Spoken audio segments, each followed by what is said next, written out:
అన్నదాత అన్నదాత మీ అన్నదాత చెమటోడ్చి ఆహారాన్నందించే రైతన్న అనునిత్యం నీ కండదండగా నిలిచే నేస్తం ఎవరన్నా అన్నదాత అన్నదాత మీ అన్నదాత.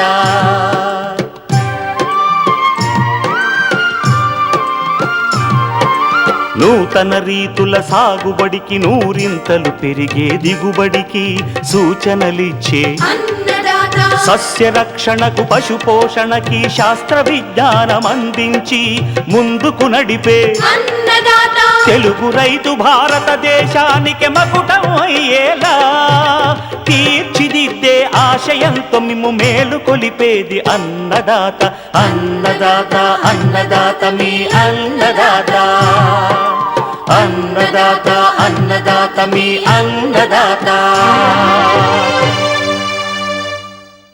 అన్నదాత ప్రేక్షకులకు నమస్కారం.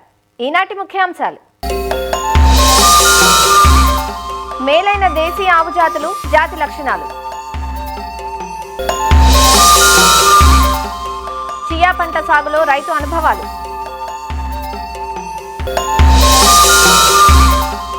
చెరుకులో పీక పురుగు సమగ్ర నివారణ, ఇంకా జై కిసాన్ వ్యవసాయ సమాచారం.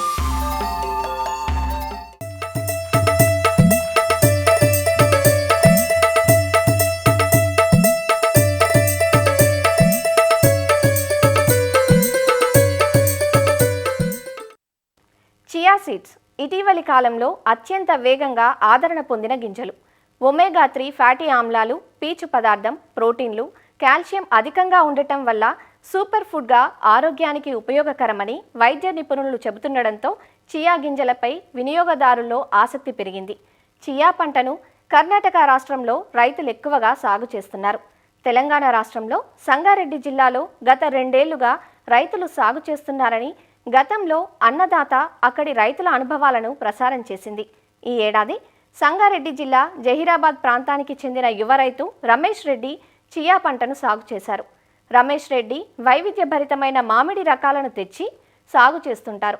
సంప్రదాయ పంటలకే పరిమితం కాకుండా ప్రతి ఏడాది కొత్త రకాల పంటలను ప్రయోగాత్మకంగా సాగు చేస్తూ మంచి ఆదాయం పొందుతున్న రమేష్ రెడ్డి అనుభవాలను మా ప్రతినిధి రామకృష్ణ ముఖాముఖిలో ఈరోజు చూద్దాం. సంగారెడ్డి జిల్లా జహీరాబాద్ అంటేనే వివిధ పంటలకు ప్రసిద్ధి. దానిలో భాగంగానే ఇప్పుడు యువ రైతు ప్రతి ఏడాది ఏదో ఒక వినూత్న పంట పండించి అంటే జహీరాబాద్కి కొత్త పంటను పరిచయం చేస్తున్నారని చెప్పుకోవచ్చు. దానిలో భాగంగానే ఈ ఏడాది చియా సీడ్స్ని అయితే మాత్రం పండించారు. అది కూడా ఉత్పత్తి కూడా మంచి దిగుబడిని ఇచ్చిందనే చెప్పాలి. ప్రస్తుతం అయితే మాత్రం రైతు రమేష్ రెడ్డి మనతో ఉన్నారు. ఆ సాగు విధానం ఎలా ఉంది, ఆ సాగు దిగుబడిని ఏ విధంగా సాధించారు అనే అంశాలను ఆయన అడిగి తెలుసుకుందాం. రమేష్ రెడ్డి గారు, ఈ ఏడాది మీరు చియా సాగు చేశారు. ఈ చియా సాగు విధానం ఏంటి, మొక్క ఎక్కడి నుంచి తీసుకొచ్చారు, అదే దానికి సంబంధించిన విత్తనాలు ఎక్కడి నుంచి తీసుకొచ్చారు, సాగు విధానం ఎలా చేశారు? ఇది యాక్చువల్గా అక్టోబర్ నవంబర్లో స్టార్ట్ చేసే పంట అండి. అంటే చలికాలంకి 4 నెలలు మాత్రమే వస్తుంది. నవంబర్, డిసెంబర్, జనవరి, ఫిబ్రవరి ఈ టైం మాత్రమే వస్తుంది. అయితే మొట్టమొదటిగా నాకు మా ఏఈఓ గారు ప్రదీప్ గారు ఉంటారు ఇక్కడ, మాకు ఎల్లప్పుడూ మంచి సహకరిస్తూ ఉంటారు. కొత్త పంటలను ట్రై చేస్తూ ఉంటావు కదా, ఒకసారి చియా సాగు కూడా చూడు, ఇంతకుముందు గతంలో కూడా జహీరాబాద్లో ఒకసారి పంట వేసిర్రు, నువ్వు ఇంకొంచెం దీని మీద ఏమైనా కాన్సన్ట్రేట్ చేస్తే ఈల్డింగ్ ఎక్కువ తీసుకునే అవకాశం ఉంటుంది. 4 నెలల పంట కాబట్టి మనకు చిన్న సన్నకారు రైతులకు ఒక కొత్త పంటని ఇంట్రొడ్యూస్ చేసిన ఇది ఉంటుంది మనకు. ఒకసారి దీని గురించి ట్రై చేయంటే మనము దీన్ని స్టార్ట్ చేసినాం అనమాట. అయితే మనము ఫస్ట్ ప్లాంటేషన్ చేసింది నవంబర్ మిడ్లో స్టార్ట్ చేసినాం. విత్తనం నుంచి ప్రొపగేషన్ చేస్తారు. సుమారుగా ఎకరానికి 300 గ్రాముల నుంచి 350 గ్రాములు విత్తనాలు పడతాయి. మనకు సార్ని అడిగితేనే, సార్ ఎవరో బిదర్లో ఒక ప్రొఫెసర్ ఉన్నాడు, ఆయన త్రూ తెప్పించారు.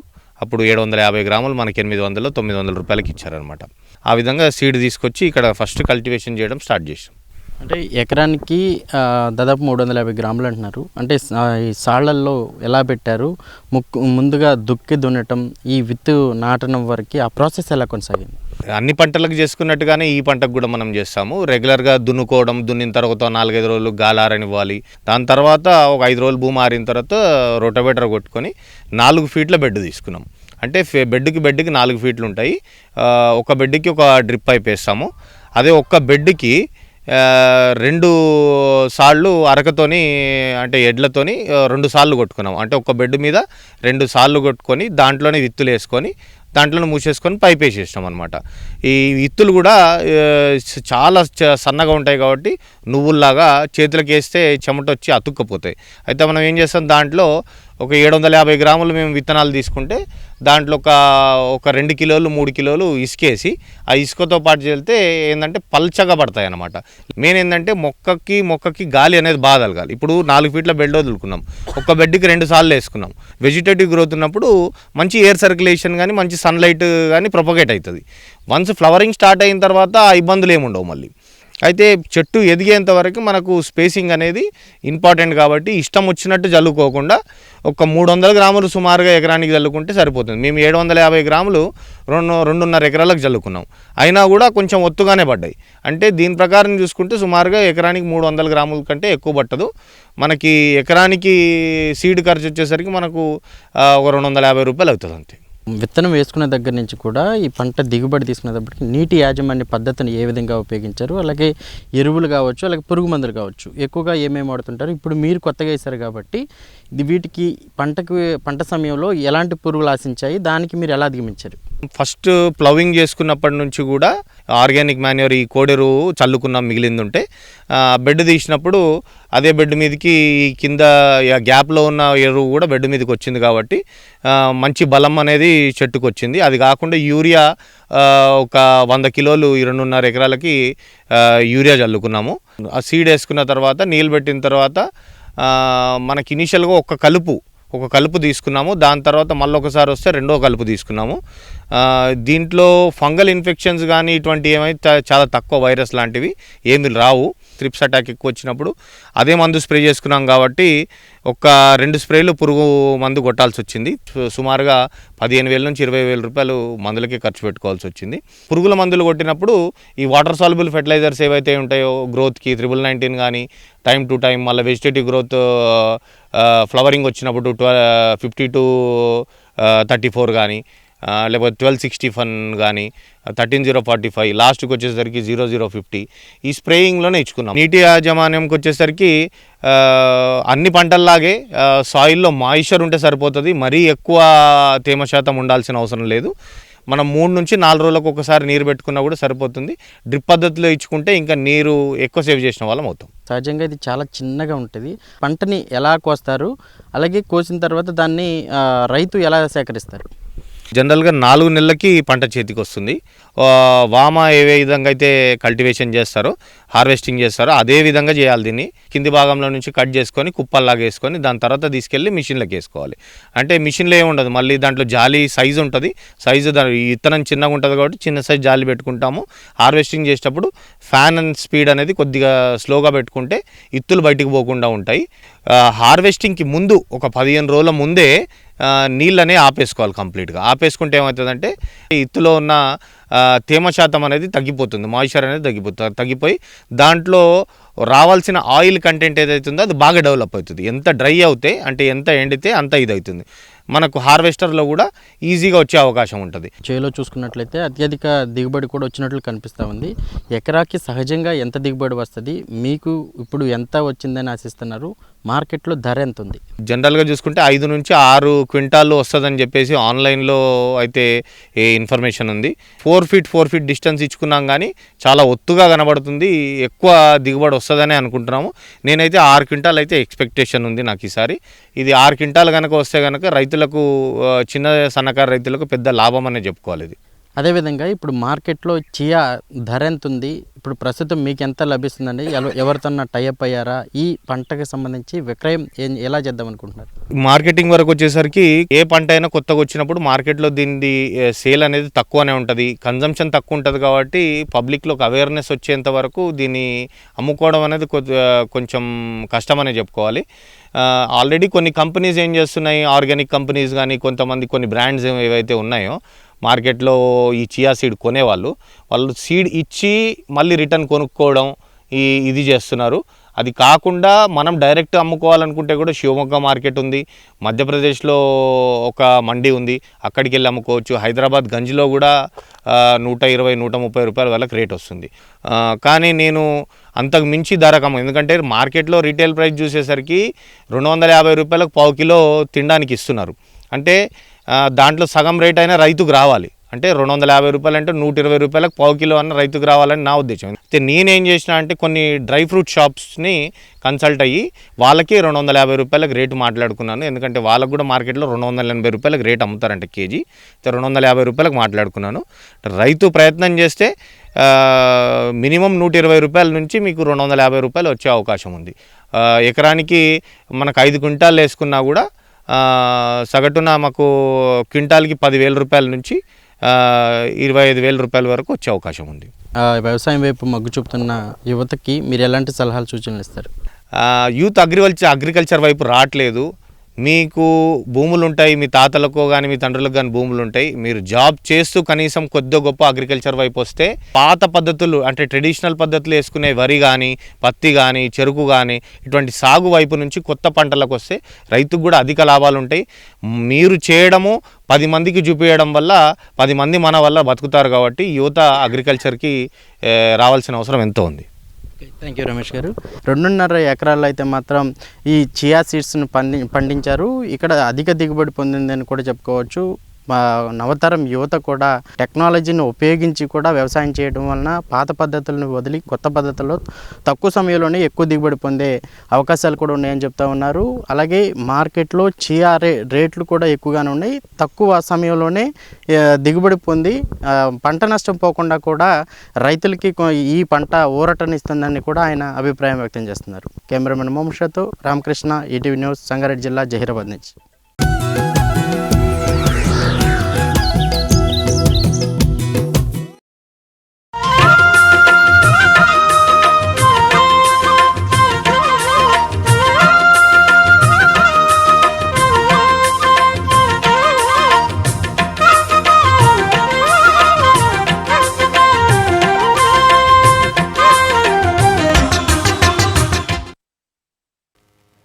దేశీ ఆవుల పెంపకంపై ఇటీవలి కాలంలో రైతుల్లో ఆసక్తి పెరుగుతోంది. సేంద్రియ వ్యవసాయం చేసేవారు దేశీ ఆవులను పెంచేందుకు ఇష్టపడటం, అలానే దేశీ ఆవు పాల వినియోగం కూడా పెరుగుతుండటంతో దేశీ ఆవులకు మార్కెట్ పుంజుకుంది. నిన్నటి అన్నదాతలో అధిక పాల దిగుబడినిచ్చే దేశీ ఆవు జాతులైన సాహివాల్, గిర్, రెడ్ సింధీల గురించి తెలుసుకున్నాం కదా. ఇవాల్టి అన్నదాతలో ఒంగోల్, హర్యానా, రాటి జాతులు, వాటి జాతి లక్షణాల గురించి రంగారెడ్డి జిల్లా ఇబ్రహీంపట్నం మండల పశువైద్యాధికారి డాక్టర్ ఏ ఆనందరెడ్డి నుంచి తెలుసుకుందాం. మధ్యస్థ రకం జాతులలో అతి ఎక్కువ ప్రాచుర్యం పొందిన జాతి ఒంగోలు జాతి. ఈ ఒంగోలు అనేది గుంటూరు, ప్రకాశం, మార్కాపురం ఏరియాలో అభివృద్ధి చెందిన జాతి. ఈ జాతి ఎంత ప్రశిష్టమైనదంటే ఈ జాతిని బ్రెజిల్లో వారి పశువులకు సంకరపరచడానికి అత్యధికంగా ఉపయోగం చేసినారు. ఈ జాతిని ఈవెన్ అమెరికాలో కూడా వాళ్ళు అక్కడ జాతిని సంకరపరచడానికి వీటిని తీసుకెళ్ళినారు. ఈ జాతి యొక్క అతి ముఖ్య లక్షణాలు ఏంటి అంటే మెరిసే తెలుపు రకం వర్ణం ఉంటుంది.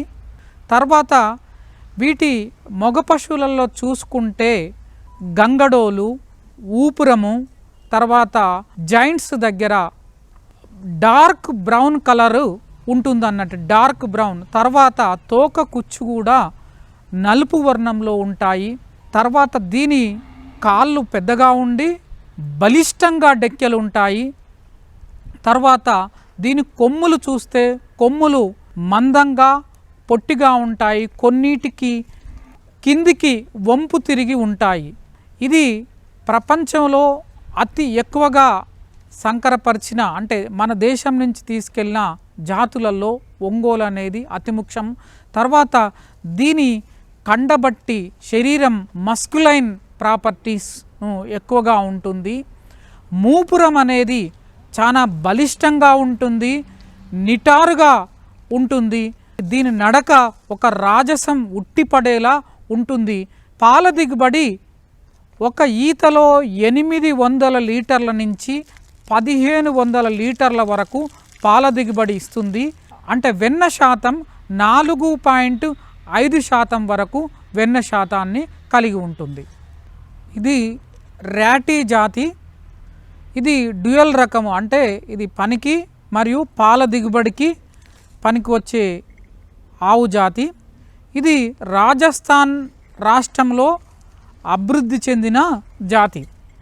దీంట్లో అతి ముఖ్యమైన లక్షణం ఏంటంటే దీని కలర్ గోధుమ వర్ణంపై తెలుపు చిన్న మచ్చలు ఉండడము ఒకటి. 2 తెలుపు వర్ణంపై ముదురు ఎరుపు చిన్న చిన్న మచ్చలు ఉండడము దీని లక్షణము. జాతి మధ్యస్థ రకంగా ఉంటుంది, కాంపాక్ట్ బాడీ ఉంటుంది ఈ జాతి. తర్వాత అన్ని రకాల వాతావరణ పరిస్థితులను, ఎందుకంటే కరువు ఏరియాలో పుట్టింది కాబట్టి ఇది అన్ని రకాల వాతావరణ పరిస్థితులను తట్టుకుంటుంది. మూపురం కూడా పెద్దగా ఉంటుంది, బలిష్టంగా ఉంటుంది. ఇది ఒక ఈత కాలంలో 1500 నుంచి 2500 లీటర్ల పాల దిగుబడితో 4 నుంచి 5% వెన్న పరిమాణంతో పాల దిగుబడి ఇస్తుంది. ఇది కూడా చాలా మంచి జాతి. మధ్యస్థ పాలిచ్చే రకాలలో అత్యంత ప్రజాదరణ పొందిన జాతి హర్యానా. ఎందుకంటే ఇది అత్యంత సౌందర్యంగా ఉండే జాతి. దీని వర్ణము తెలుపు కలర్లో ఉంటుంది, లైట్ గ్రే కలర్లో కూడా కొన్ని ఉంటాయి. దీంట్లో ఏంటంటే ఒంగోలు లైక్ అంటే ఒకే రకంగా ఉంటాయి. ఒంగోలుకు హర్యానాకు కొన్ని తేడాలు ఉంటాయి. దీని తల అనేది హర్యానాలో చాలా పొడవుగా ఉంటుంది, నుదురు అనేది మధ్యస్థ రకంగా ఉంటుంది. తర్వాత కాళ్ళు చాలా పొడవుగా ఉంటాయి, బలంగా ఉంటాయి హర్యానాలో. తర్వాత దీని కొమ్ములు అనేటివి చిన్నగా ఉంటాయి, సన్నగా ఉంటాయి. తర్వాత ఇది పాల దిగుబడి 1500 నుంచి 2000 లీటర్ల వరకు ఒక ఈతలో ఇస్తుంది. 4.5 వెన్న శాతాన్ని కలిగి ఉంటుంది. ఇదేంటంటే తోక సన్నగా ఉంటుంది, తోక చివర తోక కుచ్చు అనేది నలుపు రంగులో ఉంటుంది ఈ హర్యానా జాతి. ఇది ఎక్కువగా హర్యానాలోని జింద్, రోహతక్ ఏరియాలో ఈ జాతి అనేది అభివృద్ధి చెందింది. ఈ మధ్యస్థ జాతి రకాలలో ఇది అత్యంత ప్రజాదరణ పొందిన జాతి.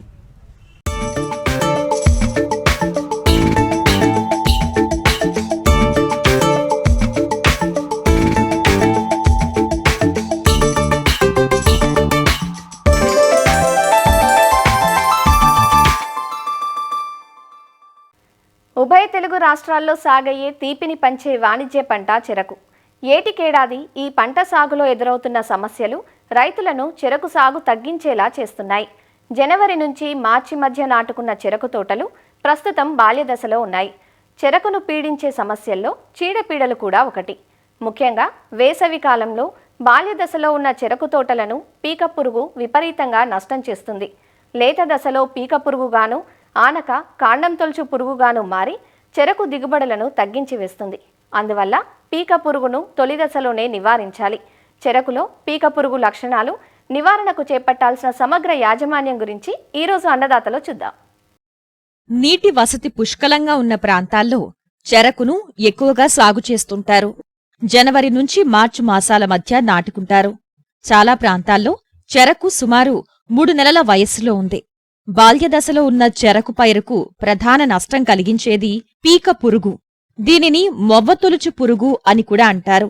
పీక పురుగు చెరకు నాటిన 4 వారాల తర్వాత నుంచి పొలంలో కనిపిస్తూ ఉంటుంది.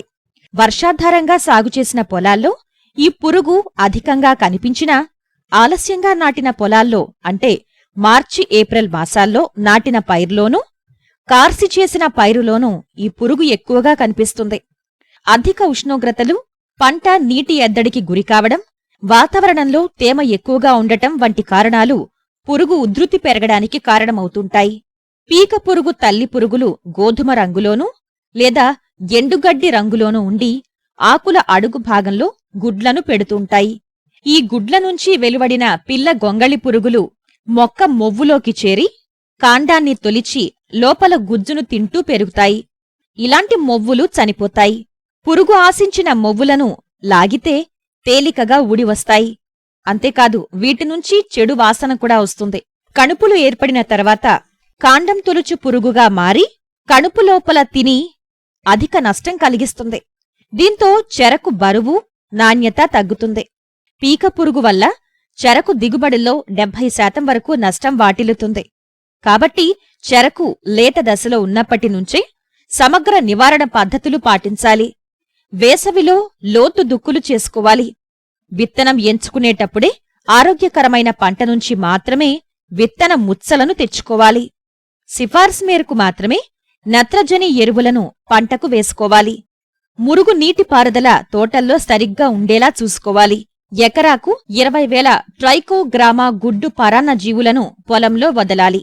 వీటిని ముచ్చలు నాటిన నెల రోజుల నుంచి ప్రతి 30 రోజులకొకసారి పొలంలో వదులుకోవాలి. అదే కణుపులు వచ్చిన తర్వాత అంటే నాటిన 120 రోజుల తర్వాత మాత్రం ప్రతి వారం 10 రోజులకు ఒకసారి చొప్పున 2 దఫాలుగా వదులుకోవాలి. ఈ పరాన్న జీవులు పీక పురుగు గుడ్లపై ఆశించి వాటిని నశింపచేస్తాయి. ఎకరాకు 10 నుంచి 15 లింగాకర్షక బుట్టలు పెట్టుకోవాలి. దీంతో పురుగుల ఉధృతిని కొంతవరకు తగ్గించుకోవచ్చు. సాళ్ల మధ్యన ఎకరాకు 1.5 టన్నుల చెరకు చెత్తను కప్పుకోవాలి. చివరి అస్త్రంగా మాత్రమే పురుగు మందులను పిచికారీ చేసుకోవాలి. ఎకరాకు 7.5 కిలోల క్లోరాన్ ట్రినిలిప్రోల్ గుళికలను భూమిలో వేసుకోవాలి. మొక్కల్లో క్రింది ఆకులను రెలిచి క్లోరాన్ ట్రినిలిప్రోల్ 0.75 మిల్లీలీటర్లు లేదా ఫిప్రోనిల్ 2 మిల్లీలీటర్లు లేదా థయోమితాక్సోమ్ 0.75 మిల్లీలీటర్లు లీటర్ నీటికి కలిపి పిచికారీ చేయాలి. ఈ మందులను మార్చి నాటిన 4, 6, 9, 12వ వారాల్లో పిచికారీ చేసుకోవాలి. ఈ జాగ్రత్తలు చేపట్టినట్లయితే పీక పురుగును తొలి దశలోనే అరికట్టి మంచి దిగుబడులను పొందవచ్చు.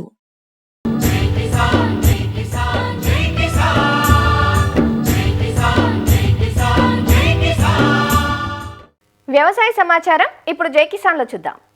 పార్వతీపురం మన్యం జిల్లా రస్తా కుంటుబాయి కృషి విజ్ఞాన కేంద్రాన్ని గుమ్మలక్ష్మీపురం పాఠశాల విద్యార్థినులు సందర్శించారు. విద్యార్థులకు చిన్నతనం నుంచి పంటల సాగుపై అవగాహన పెంచేందుకు పాఠశాల యాజమాన్యం ఈ కార్యక్రమం ఏర్పాటు చేసింది. ఇందులో భాగంగా ఇక్కడ సాగులో ఉన్న హైడ్రోపోనిక్ విధానం, విభిన్న రకాల పంటల సాగు గురించి విద్యార్థినులకు కేవీకే శాస్త్రవేత్తలు తెలియజేశారు. కృషి విజ్ఞాన కేంద్రంలో నేను హైడ్రోపోనిక్స్ చూశాను సార్. హైడ్రోపోనిక్ సిస్టమ్ అనేది వితౌట్ సాయిల్ లేకుండా పెంచుతారు సార్. అలాగే గ్రీన్ హౌస్లో సన్లైట్ 50% తగ్గుతుంది సార్. అలాగే టెంపరేచర్ అనేది కంట్రోల్ అవుతుంది సార్. అలాగే ఇంటర్ క్రాపింగ్ అనేది ఎలా చేయాలో అనేసి ఇక్కడ ఉన్న సైంటిస్టులు చెప్పారు సార్. నెక్స్ట్ మేము ఫ్యూచర్లో మా ఊర్లో ఉన్న రైతులకి చెప్పాలనుకుంటున్నాం సార్. నేను కృషి విజ్ఞాన కేంద్రంకి వచ్చాను. ఫస్ట్ హైడ్రోపోనిక్స్ గురించి నేర్చుకున్నాను. హైడ్రోపోనిక్స్ అంటే without soil fruits, vegetables, flowers గురించి తెలుసుకున్నాం. గ్రీన్ హౌస్కి వెళ్ళాము. గ్రీన్ హౌస్లో సన్లైట్ని కంట్రోల్ చేస్తుంది సార్. నేను ఇవి నేర్చుకుని మా తల్లిదండ్రులకు చెప్తాను. పిల్లలందరినీ అవగాహన కార్యక్రమం మీద తీసుకొచ్చాము కేవీకేకి. హార్టికల్చర్ క్రాప్స్ ఇవి మనం ఏ విధంగా వేసుకోవాలి, పిల్లలకి అవగాహన తెలియాలి. ఆఫ్ సీజన్లో కూడా మనం ఏ క్రాప్స్ అనేవి ఏ విధంగా వేసుకోవాలి దానికోసం తెలియపరచడానికి తీసుకొచ్చాము. ఇక్కడ హైడ్రోపోనిక్స్ అనేది చూసాము. ఇది ఎలా చేయాలి, ఏ విధంగా చేయాలి, వితౌట్ సాయిల్ ఆఫ్ సీజన్స్లో కూడా మనం ఎలా పంటలు అనేవి అందించాలి, అలాంటివి ఒక అవగాహన అనేది పిల్లలకి కల్పించడం కోసం మేము ఇక్కడికి తీసుకొచ్చామండి. గుమ్మలక్ష్మీపురం నుంచి 8వ చదువుతున్న కేజీ విద్యార్థులు మన కృషి విజ్ఞాన కేంద్రం రస్తగుంటుబాయిని సందర్శించడం జరిగింది. ఈ కార్యక్రమంలో భాగంగా వాళ్ళు ఏదైతే వాళ్ళ రెగ్యులర్ స్కూల్లో జరిగే కార్యక్రమాలు చదువుతో పాటు ఇక్కడికి వచ్చి మన వ్యవసాయ సంబంధిత అదే వ్యవసాయము, ఉద్యానవనము, అదేవిధంగా యానిమల్ హస్బెండరీ, గృహ విజ్ఞానం సంబంధించి ప్రాక్టికల్గా ఇక్కడ కొన్ని విషయాలను తెలుసుకోవడం, అదేవిధంగా క్రాప్స్ని గురించి వాళ్ళకి ఎక్స్ప్లెయిన్ చేయడం జరిగింది. వాళ్ళందరూ కూడా రెగ్యులర్గా చదివే స్కూల్లో జరిగే పాఠాల కన్నా ఈ యొక్క వ్యవసాయ వృత్తి మీద వాళ్ళకి ఉపాధి ఎలా ఉంటుంది, వాళ్ళు ఈ ఫీల్డ్ని తీసుకుంటే వాళ్ళకి అవకాశాలు ఏ విధంగా ఉంటాయి, ఇది వాళ్ళకి ఒక వృత్తి విధిగా రాబోయే రోజులు వాళ్ళకి ఉపయోగపడుతుందని నేను ఆశిస్తున్నాను. విద్యార్థులకు సాగు పాఠాలను చిన్నతనం నుంచి తెలియజేయాలని, క్షేత్ర పర్యటనలు నిత్యం ఏర్పాటు చేస్తే భవిష్యత్తులో ఎంతో ఉపయోగపడుతుందంటూ కేవీకే శాస్త్రవేత్తలు అభిప్రాయం వ్యక్తం చేస్తున్నారు. మరిన్ని విభిన్నాంశాలతో రేపటి అన్నదాతలో మళ్ళీ కలుసుకుందాం. నమస్కారం. అన్నదాతలు తమ సందేహాలు సమస్యలను 1800-425-4085 టోల్ ఫ్రీ నెంబర్లో ఉదయం 10 గంటల నుంచి 11 గంటల మధ్య పని దినాలలో సంప్రదించగలరు. ఈ కార్యక్రమాన్ని యూట్యూబ్లో www.youtube.com/annadaata ETV లింక్ ద్వారా వీక్షించవచ్చు.